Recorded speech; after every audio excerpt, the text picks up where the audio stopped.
We're getting there piece by piece, and we can now finally put together the whole processor. We've talked about the single cycle data path and what makes that up, and how it interacts with memory. We've also talked about control signals that can be used to implement specific instructions and tell the single cycle data path to do whatever we want it to do. The rest we're wrapping around is a little bit new. The first is the microcode ROM.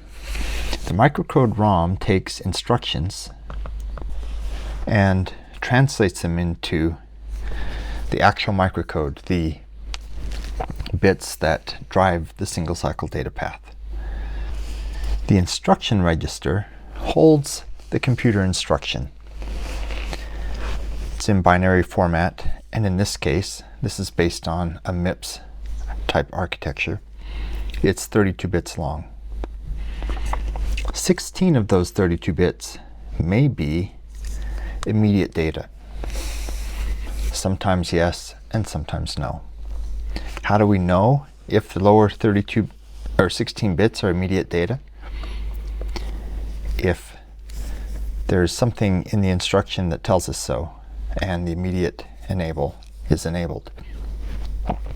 If the immediate line is not enabled, then what shows up here is probably nonsense, but it won't be used, so that's fine. Where does the instruction come from in our instruction register? It comes from the instruction memory. Now, for convenience, I've separated the instruction memory from the data memory. In practice, in modern systems, these two are the same larger memory. They are later divided into instruction cache and data cache. And so what the processor still sees is two different memories. One for instructions, one for data. So this will have an address and data. This is almost always read-only. So I'm just showing the data line going one direction.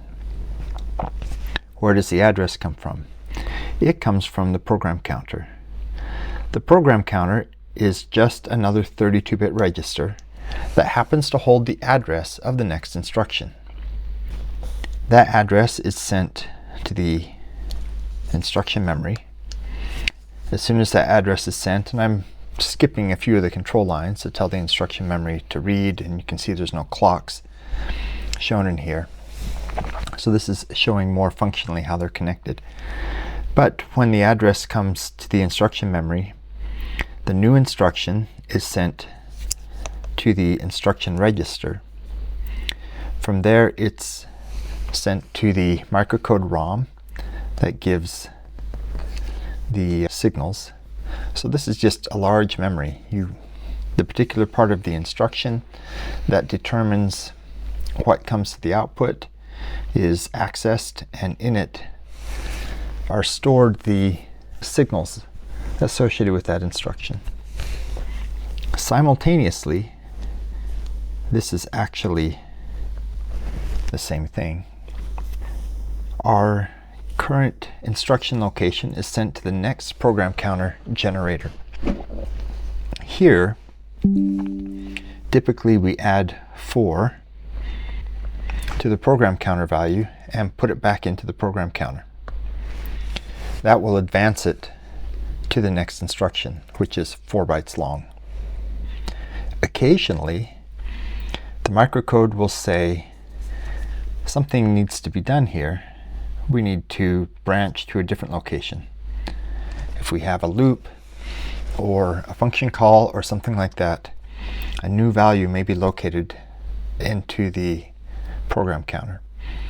So in that case, it may take data from the single cycle data path, also control from the microcode ROM to tell it what to do, and a function call is actually implemented by just changing the address to which the program counter is pointed.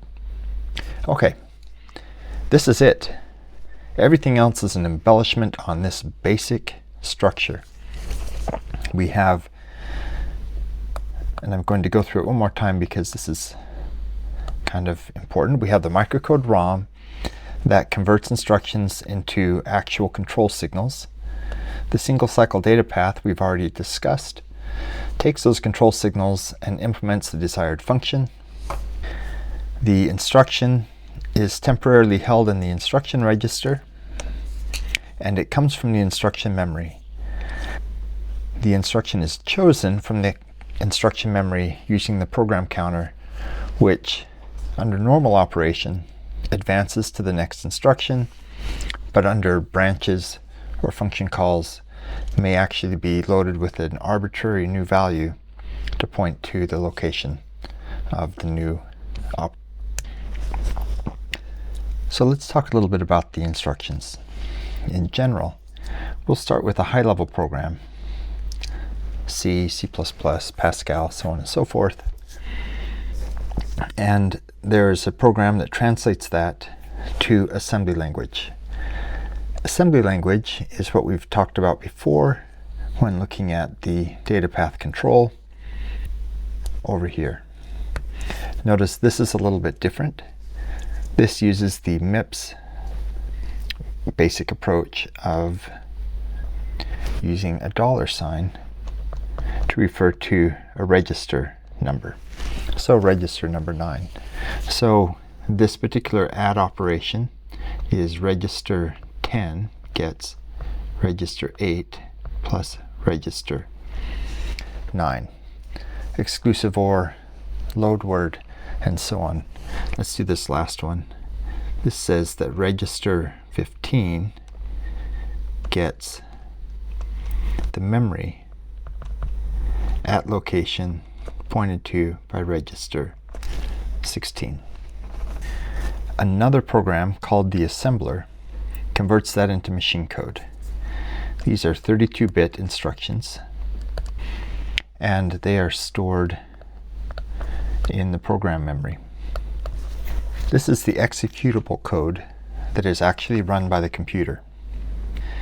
These machine instructions are then sent to the instruction decoder and executed. So what's the instruction decoder? Well, if we go back and look here, the instruction decoder generally refers to the microcode ROM and the logic that sends the immediate data onto the single cycle data path.